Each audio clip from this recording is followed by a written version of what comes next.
오늘 우리에게 주시는 하나님의 말씀은 열왕기상 21장 1절에서 16절까지의 말씀입니다. 그 후에 이 일이 있으니라. 이스라엘 사람 나봇에게 이스라엘에 포도원이 있어 사마리아의 왕 아합의 왕궁에 가깝더니 아합이 나봇에게 말하여 이르되 내 포도원이 내 왕궁 곁에 가까이 있으니 내게 주어 채소밭을 삼게 하라.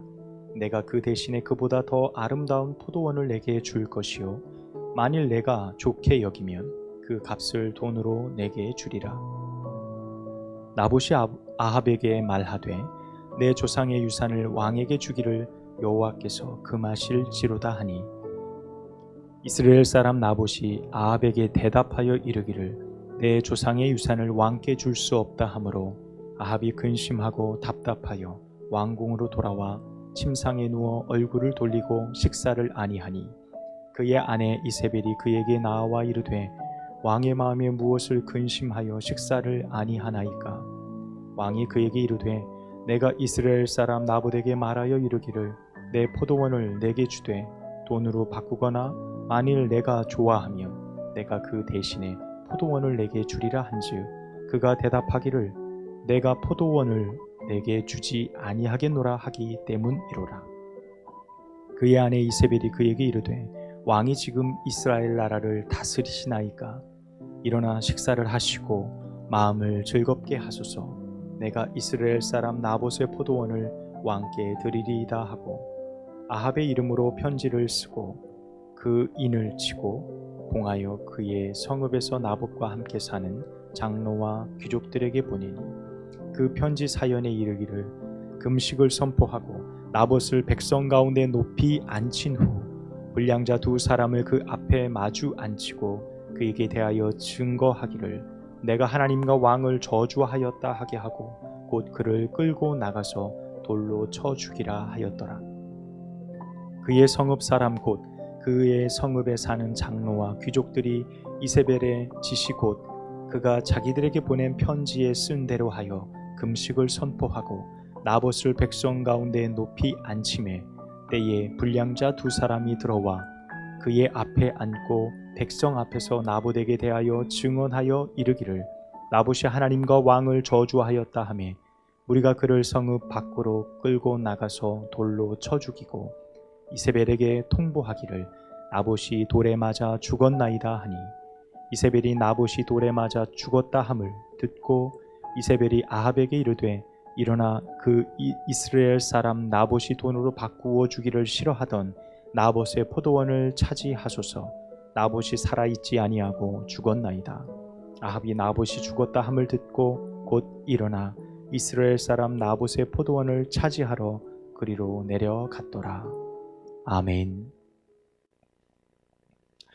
할렐루야. 우리 앞에 뒤에 한 번 더 인사하겠습니다. 하나님의 말씀이 우리를 변화시킵니다. 인사하겠습니다. 하나님의 말씀이 우리를 변화시킵니다. 감사합니다. 우리가 이스라엘이라는 단어를 신앙생활 하다 보면 사실 굉장히 많이 듣죠. 성경이 그 배경이 이스라엘이라는 나라로부터 시작되어졌기 때문에 우리가 이스라엘은 굉장히 친숙해요. 그 단어도 그렇고요. 그러면 여러분 이스라엘이라는 나라, 그 나라의 수도가 여러분 어디일까요? 우리는 대한민국 수도는 서울이지요. 이렇게 기억을 하면 이스라엘 나라의 수도는 어디일까요? 이렇게 여쭤보면 대부분 예루살렘이요 이렇게 이야기를 하세요. 당연한 거 아닙니까? 이렇게 이야기를 하세요. 근데 제가 당연한 걸 여러분께 여쭤보지는 않고요. 사실은 그렇습니다. 이스라엘 자체 그 나라의 헌법상 수도는 예루살렘으로 되어 있는데 국제사회에서 인정하는 수도는 예루살렘이 아닙니다. 그래서 그 국내의 헌법은 예루살렘이지만 국제법상 이스라엘의 수도는 텔아비브라는 곳이죠. 이 이스라엘이라는 나라 안에 이 예루살렘은요 70여 년이 넘는 시간 동안 단 한 번도 어느 나라 땅이다 라고 규정된 적이 없어요. 그래서 이제 국제법상 안에도 70년 이상 굉장히 어떻게 보면 해묵은 아무도 해결하지 못하는 굉장히 어떤 그런 중요한 한 도시에 속해 있습니다. 대단히 여러 가지 이유가 있겠지만 예루살렘, 특별히 그 도심 안에 그 황금 도움 사원이 지어진 그곳은요, 3대 종교가 모여 있는 곳이죠. 그곳으로 유명합니다. 그래서 우리 기독교인들에게는 예루살렘은 예수 그리스도의 발자취가 남아있는 곳이고, 유대인들에게는 그곳이 어떤 곳이죠? 솔로몬 성전이 있었던 자리입니다. 그래서 지금도 성지순례를 가보면 당시에 세워졌던 그 다윗성의 한 성터의 한 벽이 그대로 남아있는데, 그 성터에서 그들이 기도해요. 돌 사이에 기도문을 빼곡하게 접어서 그 가운데 꽂아놓고 기도해요. 우리가 잘 아는 통곡의 벽이 바로 그 장소입니다.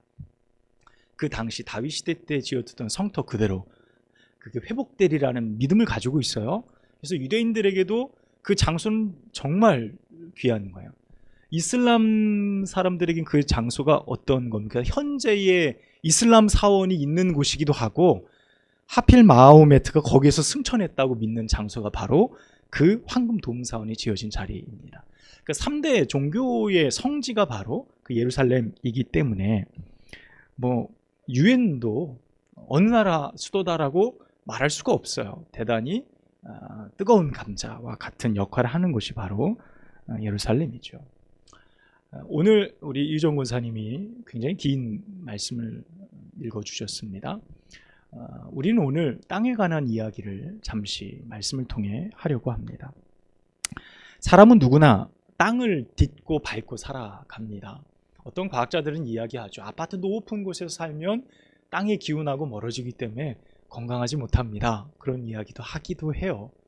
땅을 밟고 살아가는 것이 인간에게 제일 건강하고 좋습니다 라는 이야기를 하기도 해요. 사람에게 가장 친근하고 가장 가까운 어떤 대상?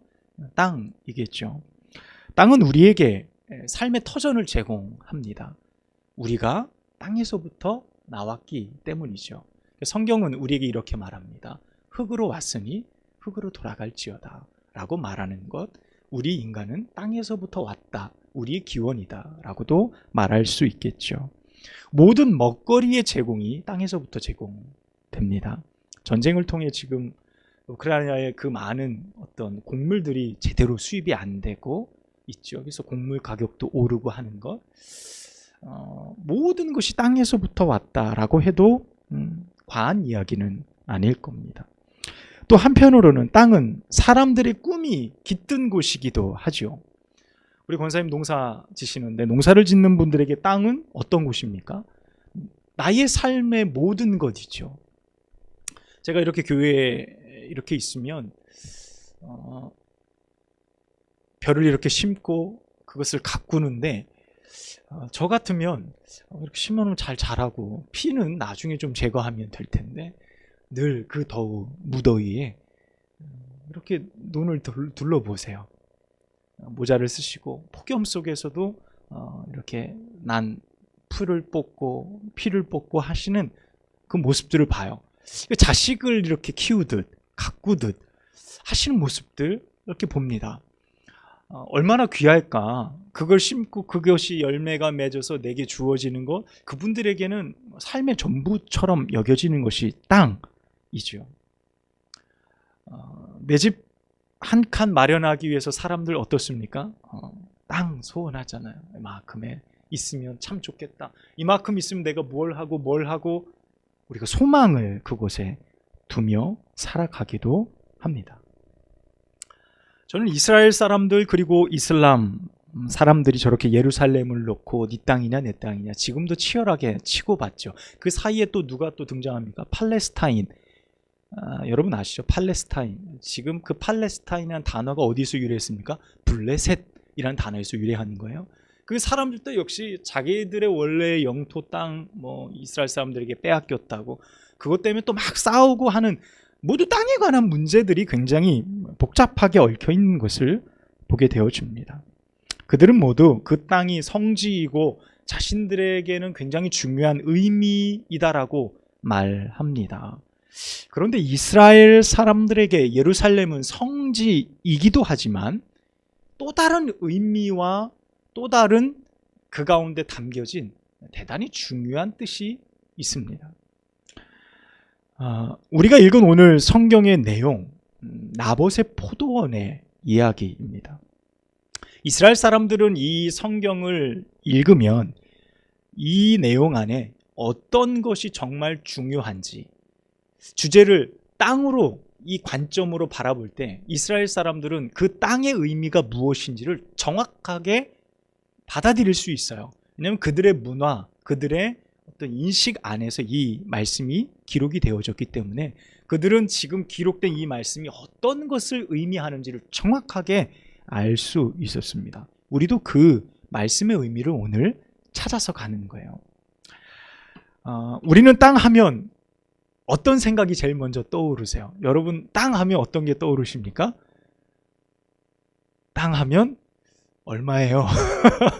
뭐 이런 생각 드시지 않으세요? 땅 하면 부자, 얼마나 많이 가지고 있어. 우리는 땅 하면요, 물질과 연관되어져 있다고 생각합니다. 거의 대부분 땅. 우리 주변에 건물을 이렇게 분양하는 곳이 가깝게 있습니다. 그러면 우리가 그 분양할 때 무엇을 이야기하죠? 몇 평이에요? 라고, 평당 얼마예요? 우리가 땅을 이야기하는 것이기도 하지만 우리는 땅 하면 생각나는 것이 물질과 깊이 연관되어져 있는 정서를 우리는 가지고 있습니다. 자, 그런데 이스라엘 백성들에게 땅은요, 물질적인 것뿐만 아니라 그 가운데 담긴 정말 또 다른 대단히 중요한 의미가 있다는 거예요. 오늘 나봇의 포도원의 사건이 바로 그 내용입니다. 나봇은 이스르엘이란 곳에서 살고 있었어요. 이스르엘이 어디지? 이스라엘 아닌가? 이스라엘 안에 사마리아 땅 옆에 이스르엘이라는 지역이 있습니다. 이스르엘은 평야 지역이에요. 그래서 이스르엘 평야라고 성경에는 기록이 되어 있는데, 아합이 살고 있는 사마리아 성 바로 옆에, 성벽 옆쪽에 포도원이 있었던 것 같아요. 그 포도원에 이 나봇이 열심히 포도원을 가꾸고 있는데 왕이 직접 그 포도원에 행차를 하죠. 이유는 하나입니다. 자신이 먹고 자신이 즐길 수 있는 채소밭을 좀 가꾸고 싶은데 왕이 딱 내려다 보니까 나봇의 포도원 자리가 제격인 거예요. 그러니까 가가지고 뭐라 그럽니까? 소위 거래를 하는 거예요. 거래를. 이 아합이 나쁜 왕입니다. 아합이 성경 안에서도요, 아주 나쁜 왕이에요. 뭐 더 표현하기가 그래요. 무식하고 용기도 없고 배짱도 없는데 나쁘기까지 해요. 모든 정사를 누구에게 맡기냐면 이세벨, 자기 아내가 다 좌지우지하고 귀도 얇아서 거기에 또 홀딱 넘어가는 뭐 줏대 없는 그런 왕입니다. 근데 이 아합이 가서 나봇에게 이야기하죠. 이 포도원을 내게 좀 팔아라 라는 거예요. 그런데 그냥 달라는 게 아니에요. 나봇도 왕이니까, 아합도 왕이니까 내게 팔으라는 거죠. 어떻게 합니까? 이보다 더 아름다운 포도원을 내가 바꾸어 주겠다. 첫 번째 제안. 자, 두 번째, 그것도 싫으면 내가 이 포도원의 값을 돈으로 쳐주겠다. 돈으로 바꾸어 줄게. 그러니까 평당 얼마씩 쳐줄게. 이거 똑같은 계산인 거죠. 그렇게 이야기해서 제안을 합니다. 자, 어때요? 괜찮은 제안 아닙니까? 우리 권사님, 땅이 1000평 있다고 해보십시오. 시세가 100만 원이에요. 자, 그런데 누가 와서 더 쳐줄게, 아니면 더 넓은 땅으로 해줄게, 이거 나에게 주시오. 그럼 어떻습니까? 쏠깃하죠. 뭐 괜찮네. 우리 권사님, 2층 집 이렇게 사시는데 엘리베이터 있는 3층 집으로 바꿔주겠다 하면 어떻게 하실만 하시겠어요? 엘리베이터 있다니까요. 계단 안 다니셔도 돼. 집 올라갈 때 3층 딱 누르면 올라가는 거예요. 좋은 환경, 좋은 조건입니다. 자, 그러면 어떻습니까? 사람 마음이 그래요, 흔들릴 수 있어요. 또 왕이고, 그럼 내가 더 많이 요구해도 받을 수 있겠구나라는 마음도 들 수 있겠죠. 자, 어쨌든 아합이 나름 괜찮은 조건을 제시를 하게 됩니다. 자, 그런데 어떻게 해요? 나봇이 이런지하에 그것을 거절해버려요. 말도 못 꺼내게 합니다. 하나님께서 왕에게 이 포도원을 파시는 것을 금하게 하실지라 내 조상이 내게 준 유산을 팔 수 없나이다. 단칼에 거절을 합니다. 아합이 삐졌어요. 오늘 말씀해 보니까 삐져가지고 그 얼굴을 벽으로 대고 등 돌리고선 끙끙 앓는 거예요. 밥도 안 먹고.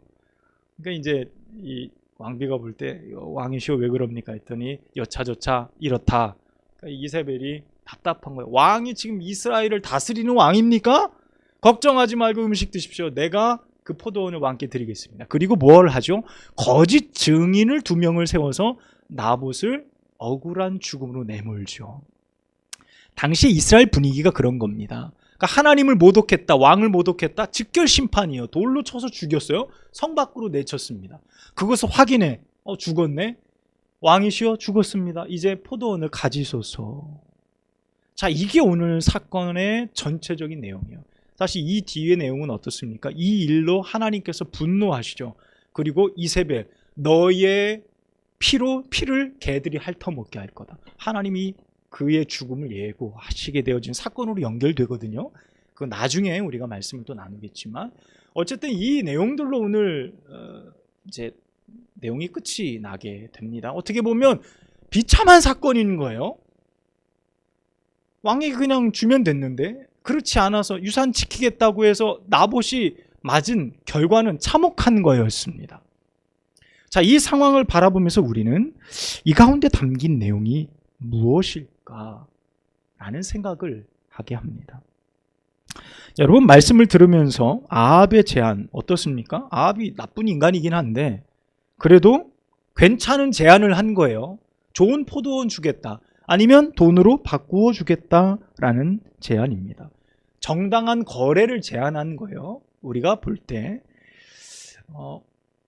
교회들이 이렇게 우리처럼 신도시나 도심 가까운 데 있는 교회들, 특별히 동탄 같은 교회들, 제가 아는 선배 목사님 교회도 30년 전 동탄으로 부임해서 갔을 때 허벌판이었다는 거예요. 근데 시간이 지나면서 개발이 되는 거니까 교회 땅이 아파트 단지에 수용이 되고 보상을 받으면서 아파트 옆쪽으로 땅을 얻어서 그 아파트 건설회사가 교회를 지어주고 이렇게 해서 세워진 교회들도 굉장히 많이 있어요. 우리들한테는 친숙하죠. 그런 내용들이. 내가 가지고 있는 땅을 팔아서 더 많이 보상받고 무엇을 한다는 것은 우리에게는 좋은 일들이에요. 우리의 정서를 바라볼 때 아합이 나쁘지만 아합이 제안한 것은 타당한 부분이다라고 생각할 수 있는 겁니다. 그런데 나봇이 그것을 거절했다라는 거예요. 그러면 우리는 그들의 문화 가운데, 그들의 인식 가운데로 우리가 들어가 봐야 말씀을 이해할 수 있는 겁니다. 여러분 3절 말씀 3절 한번 보십시오. 우리 함께 읽겠습니다. 시작. 나봇이 아합에게 말하되 내 조상의 유산을 왕에게 주기를 여호와께서 금하실지로다 하니 아멘. 자, 이렇게 말합니다. 자, 지금 나봇이 거절한 이유가 아합이 주는 포도원이 더 별로다, 돈이 적다, 이런 개념의 측면이 아니에요. 지금 나봇이 이야기하는 건 뭡니까? 이 땅이 누구 거라는 거예요? 내 조상의 유산이라는 거예요. 내 조상의 유산이기 때문에 하나님께서 그것을 금하신다. 자, 요 두 부분은 우리가 정확하게 이해를 해 보아야 됩니다. 그러니까 나봇이 소유한 포도원은 조상 대대로 내려오는 유산이라는 거죠. 이 말에는요, 이것이 내 거라는 거예요. 내 소유가 아니다라는 거예요. 그러니까 내가 어떻게 할 수 있는 부분이 아니다라는 것을 먼저 피력을 한 것이고요. 그리고 또 한 가지가 뭡니까? 사고 팔 수 있는 대상이 아니라는 거예요. 자, 땅인데 아합도 내가 그거 살게, 더 좋은 포도원으로 줄게 라고 이야기하는 거예요. 당시에 당연한 거래라는 겁니다. 그래서 온 거고요. 말씀을 읽는 우리들의 생각도 동일하죠. 그런데 지금 나봇은 무엇을 이야기합니까? 그럴 수 없다는 거예요. 내 것이 아니라는 거예요. 팔 수 없다는 거예요. 거래 대상이 아니라는 거죠. 자, 이것을 우리가 오늘 말씀을 들으면서 인식하면서 오늘 말씀 속으로 계속 들어가 봐야 합니다. 우리 주변에도 보면요, 가문의 선산들이 있어요. 그쵸? 거기에 뭐 증조, 고조, 할머니, 할아버지 이렇게 다 되어져 있습니다. 이렇게 산소가 되어져 있고 성묘를 가는 거. 근데 가끔 어떻습니까? 부모님이 돌아가시고 나서 장남이 산을 홀라당 팔아먹는 경우가 있어요. 그걸 다 화장해서 낙골당 조그맣게 안에서 거기다 다 넣어놓고 선산이 뭐 길이 나고 개발이 되니까 돈이 올라서 팔아. 이렇게 하는 사람들도 있는 것을 봐요. 자, 보통 인식이 어떻습니까? 그건 팔면 안 되는 인식들이 있죠. 우리에게. 그 가족에 대한 것이기 때문에 가족 대대로 내려오는 우리의 조상들이 있는 곳이기 때문에 하면 안 돼. 그런데 그런 일들이 벌어진다라는 거예요. 여러분, 이스라엘 당시 나봇이 살던 그 시대에도 그랬겠죠. 하지 말아야 될 것. 그건 그런 대상이 아니야 라고 말하지만 그렇게 하는 사람들도 있었을 거예요. 그러니까 그것을 알기 때문에 나봇에게 내려왔을 것이고요. 자, 이 정신, 나봇이 지금 이야기하는 팔 수 없습니다, 이건 사고 파는 것이 아닙니다 라는 정서는 어디에서부터 왔냐면 신명기 19장 14절 말씀에 보면 나와 있어요. 출애굽을 그들이 하고 그들이 가나안 땅으로 들어갈 때 하나님께서 12지파의 땅을 분배해 주게 됩니다. 땅을 분배하는데 그 땅의 경계는요 정확했어요. 하나님이 분배하신 그 땅이 나중에 뒤섞이거나 뭐 베냐민 지파하고 유다 지파하고 땅을 섞고 그럴 수 없었어요. 그러니까 각 지파별로 정확하게 분배된 땅 경계가 있었어요. 그 경계에 대한 말씀이 바로 신명기 19장 14절 이렇게 나와요. 내 하나님 여호와께서 내게 주어 차지하게 하시는 땅, 곧 내 소유가 된 기업의 땅에서 조상이 정한 내 이웃의 경계표를 옮기지 말지니라. 이렇게 기록하고 있어요. 경계표를 옮기는 자는 여호와께서 그 사람에게 저주를 내리시는 거예요. 벌을 내리신다라고 분명하게 말씀해요. 신명기 27장 17절에 가보면 이렇게 또 기록해요. 그의 이웃의 경계표를 옮기는 자는 저주를 받을 것이라 할 것이요 모든 백성은 아멘 할지니라. 이렇게 기록합니다. 자, 어떤 거 이웃의 경계표, 우리가 지금 말하면 어떻습니까? 우리 교회의 경계 측량이죠. 우리 교회 이렇게 해서 말뚝을 받았는데 어떻습니까? 슬쩍 빼가지고 내 땅을 더 넓게 한다고 경계표를 옮기는 거예요. 그런 행위들이 있었다는 거죠. 그것을 철저하게 금했다는 거예요. 성경에서 보면 어디까지요? 저주를 받을지니라. 백성들 모두 뭐 하라고요? 아멘 할지니라, 동의해라 라는 의미였다는 거예요. 자, 이게 어떤 의미일까요? 이 땅이라는 의미가 도대체 이스라엘 백성들에게는 얼마큼의 의미였을까요? 자, 위에서 등장하는 경계표라는 것은 여러분 이스라엘 백성들이 가나안 정복 시절에 각 지파별로 분배받은 땅입니다. 그런데 우리가 이것을 이 정신을 좀 이해하려면 이런 것들을 좀 알 수 있어야 돼요. 여러분, 이스라엘 백성들에게 땅이라는 의미는요, 유산, 기업, 그리고 그들에게 불리는 축복의 상징이었어요. 그러니까 단순히 어떤 물질로 판단할 수 없는 그 이상의 가치가 그 가운데 담겨져 있었는데 그것을 통칭해서 뭐라고 불렀냐면 나할랄이라고 불렀어요. 나할랄이라고 불러요. 이걸 기업, 유산, 내 조상으로부터 내려온 어떤 축복의 상징인 겁니다. 그것이 많던 적던, 어떤 지파는 큰 지파이기 때문에, 특별히 뭐 유다 지파 같은 경우에는 왕이 나오는 지파잖아요. 그러니까 기업도 대단하고 커요. 그래서 작은 지파인 베냐민, 뭐 반지파 이런 데는 우리는 땅이 적은데 더 갖고 싶어, 이런 개념이 아니에요. 내게 주어진 그 땅 자체가 축복인 거예요. 은혜인 거죠. 많고 적음의 문제가 아니라 우리에게 하나님께서 주신 은총의 개념으로 나할랄의 의미를 가지고 있었어요. 여러분, 나할랄은요 단순히 땅에 관한 의미를 넘어서게 됩니다. 왜 그러냐면 이스라엘은 지파별로 가족 제도가 굉장히 탄탄하게 세워진 나라입니다. 그러니까 지파, 베냐민 지파다, 유다 지파다, 르우벤 지파다, 뭐 지파별로 쭉 나누어질 때 고대 이스라엘은 가족 제도가 명확했어요. 그래서 만약에 내가 유다 지파다, 그럼 유다 지파 안에 총회가 있었고요. 그 총회 안에 뭐가 있었냐면 각 지파 안으로 흩어지게 되고 지파 안에 시족이 모이게 되어지고요. 시족 안에 문중이 있고 그 다음 내 아버지의 집, 베트 아브라고 불리는 내 아버지의 집이 있고 그 다음 누가 있냐면 나 개인이 있는 거예요. 그 굉장히 복잡하죠. 그 다음 나 개인, 아버지의 집, 문중, 시족, 총회 이런 식으로 올라가게 되어지는 거예요. 그래서 이 땅은 어디서부터 분배되냐면 위에서부터 분배돼 내려온 거예요. 그래서 개인으로부터 온 거죠. 그러니까 철저히 대단히 어떤 하나의 가문으로 얽혀 있고 묶여 있는 공동체의 집단인 거예요. 내가 가지고 있는 재산도 지금 내가 벌어서 산 게 아니라 대대로 물려내려오는 가문의 재산이 되어지는 겁니다. 이게 나할랄이라는 개념인 거죠. 그래서 어디까지 개념이 발전하냐면요, 내가 자식을 낳지 않고 다른 지파에 시집 가는 것을 금했어요. 결혼하는 것을. 왜냐하면 재산이 그 지파로 넘어가게 되니까 철저하게 금해서 지파 안에서 시족과 문중 안에서만 결혼할 수 있도록 결혼 제도도 묶어놓는 이스라엘의 모습을 보게 되어집니다.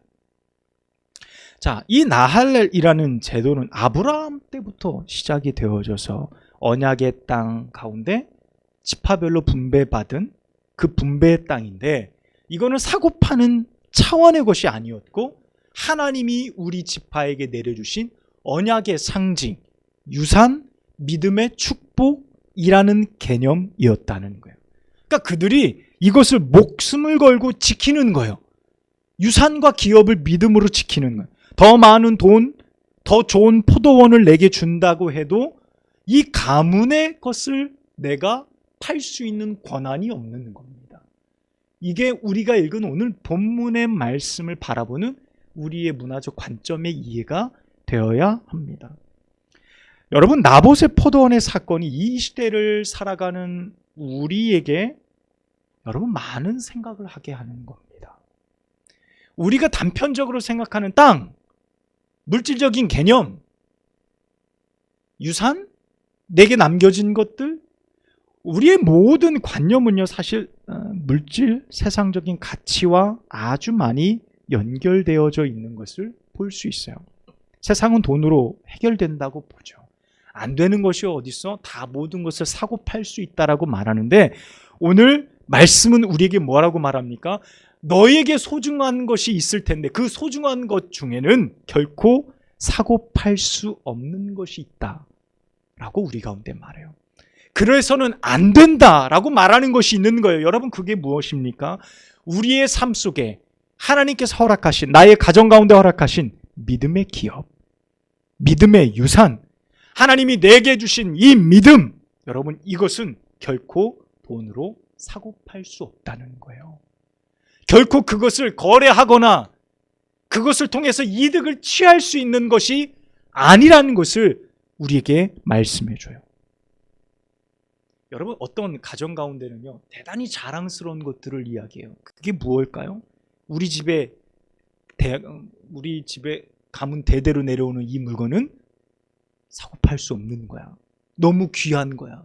가끔 그런 집에 보면 그런 것들이 있어요. 그런 물건들을 보면 이게 뭡니까? 이거는 값으로 매길 수 없어. 유산이죠, 유산. 그 가문 안에 내려오는 유산. 여러분, 이것이 굉장히 자랑스러운 일이라고 그들은 이야기를 하는데, 말씀을 듣는 우리의 삶 속에 지금 우리에게 주어진 삶의 유산, 이것은 값으로 매길 수 없고 사고 팔 수 없는 것, 여러분, 그것이 내게는 있습니까? 하나님이 우리의 삶에 주신 것, 나의 믿음과 나의 믿음의 삶 속에 허락하신 것, 결코 돈을 주고도 살 수 없는 것, 내 목숨을 걸어서라도 지켜야 될 것, 믿음의 유산, 여러분, 그것이 오늘 내게 있느냐는 거예요. 나의 부모님으로부터 우리 가문 대대로 믿음이 전승되어져서 그 믿음으로 이 자리 가운데 있는 나, 이 믿음이 내 자식에게 또 내 손자 손녀에게 흘러가기를 원하는 나의 믿음의 유산. 그것을 세상의 가치로, 세상에 좋은 어떤 물질에 무엇으로 환산해서 그것을 바꾸어낼 수 있는 것이냐? 그럴 수 없음을. 여러분, 우리 가운데 그와 같은 믿음의 유산들을 소유하고 우리는 지금 살아가고 있느냐라는 것입니다. 우리는 그 믿음의 기업과 유산을 나의 자녀들에게, 내 주변에 있는 많은 사람들에게 나는 흘려보내고 있는지요? 지금 우리 주변에는 사실 우리 주변에 우리 자녀들에게 너무나 많은 유혹, 세상을 향한 어떤 믿음의 도전들, 이런 것들이 너무나도 많이 있는 것들을 보게 되어집니다. 여러분, 나봇의 귀에 아합의 요구가 여러분 달콤하지 않았겠습니까? 이 요구가 그의 마음을 흔들리게 하는 요구가 아니었겠습니까? 여러분, 타당한, 계산적, 유익하다라고 말하는 모든 것들이 우리의 신앙과 우리의 유산을 얼마든지 빼앗을 수 있는 조건들이 될 수 있습니다. 여러분, 만약 나봇이 매우 세속적인 사람이었다라고 생각해 봅시다. 그렇게 우리가 상상해서 이 말씀을 본다고 한다면 나봇의 포도원은 벌써라도 팔렸을 거예요. 이 아합이 아니라 아합이 오기 전에 이미 팔린 포도원이 되어졌을 겁니다. 하지만 나봇은 목숨을 내놓고 그것을 거절하죠. 왜 그렇습니까? 내 조상의 유산이다. 이것은 단순히 땅의 문제가 아니다. 여기에는 하나님의 축복, 약속, 상징, 수많은 것들이 깃들려 있는 거룩한 곳이다라는 인식이 그 가운데 있었기 때문입니다. 그것을 목숨으로 지켜낸 나봇의 모습인 거예요. 여러분, 지금 우리의 마음과 우리의 신앙과 삶 속에 하나님이 심어주신 축복의 상징, 그 믿음의 유산, 여러분 모두 간직하고 계시죠. 여러분, 그것을 어떻게 내가 유지하고 세상 가운데서 그것을 내가 어떻게 생명으로 지켜낼 것입니까? 그것을 또 내 자녀들에게, 나의 후대에게 어떻게 남겨 그것을 흘려보내시겠습니까? 오늘 이 말씀을 들으며 우리는 오늘 고민해야 해요. 고민해야 합니다. 우리는 오늘 이 말씀을 통해서 나의 믿음과 삶을 점검해 보아야 합니다. 하나님은 말씀을 듣는 우리가 바로 그 유산의 시작점이 되기를 원하고 계세요. 그것을 어떻게 우리를 통하여 하나님 거룩하신 유산을 흘려보내게 될지 하나님은 오늘 우리를 사용하기를 원하십니다. 사랑하는 여러분, 신앙의 유산, 이 땅에서 믿음으로 살아간 수많은 흔적들을 우리가 오늘 또 남겨가는 겁니다. 발자취를 남겨가는 거예요. 흔적들을 어디 가운데 새겨가는 겁니다. 여러분, 그 일들을 통하여서 하나님의 거룩하신 유산이 여러분의 삶에 정말 생명을 위해 지키는, 생명을 걸고 지키는 거룩한 것들이 되게 하시고 여러분의 자녀와 또 후대에게 아름답게 전승되어지는 귀한 축복이 있으시기를 주님의 이름으로 간절히 축복합니다. 기도하겠습니다. 하나님 아버지, 나봇의 포도원을 통하여 오늘 우리에게 주시는 하나님의 말씀이 어떤 것인지를 깨닫게 하시니 감사합니다. 생명을 걸고 믿음의 유산을 지키며 그것이 세상적인, 세속적인 방법과 계산으로 결코 바꿀 수 없다는 사실을 우리는 오늘 말씀을 통해 발견하게 되어집니다. 주님, 내게 주시는 것이 무엇입니까? 주님, 내게도 그 유산이 있어 나의 후대에게 이 믿음을 온전히 흘려보낼 수 있고 물려줄 수 있는 믿음의 사람들이 다 되어줄 수 있도록 우리를 인도하여 주시옵소서. 예수님의 이름으로 간절히 기도합니다. 아멘.